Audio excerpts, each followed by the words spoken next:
కావలసిన పదార్థాలు: ఉప్మా రవ్వ, కాజు, క్యారెట్, ఆనియన్, రెడ్ చిల్లీ, కొత్తిమీర. స్టవ్ వెలిగించుకొని పెనం పెట్టుకోవాలి. ఉప్మా రవ్వ వేసి గోల్డెన్ బ్రౌన్ వచ్చే వరకు ఉప్మా రవ్వను వేయించుకోవాలి. నూనె పోసుకొని మనం తరిగించుకున్న ఆనియన్, క్యారెట్, పచ్చిమిర్చి అన్నీ కలుపుకొని మనం ఫ్రై చేసుకోవాలి. పసుపు, ఉప్పు, కారం కూడా వేసుకొని బాగా కరిగించుకొని దీంట్లో ఒక 2 గ్లాసుల నీళ్లు పోసి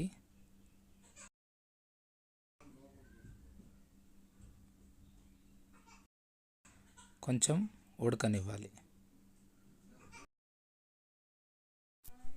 బాయిల్ అవుతున్న ఈ మిశ్రమంలో మన ఉప్మా రవ్వను కూడా వేసుకొని బాగా కలుపుకుంటూ ఒక 2 నిమిషాల పాటు కలుపుతూ ఉంటూ గట్టిపడ్డాక దీంట్లో గార్నిష్ కోసం కొత్తిమీర మీద వేసుకొని ప్లేట్లో సర్వ్ చేసుకుంటే టేస్టీ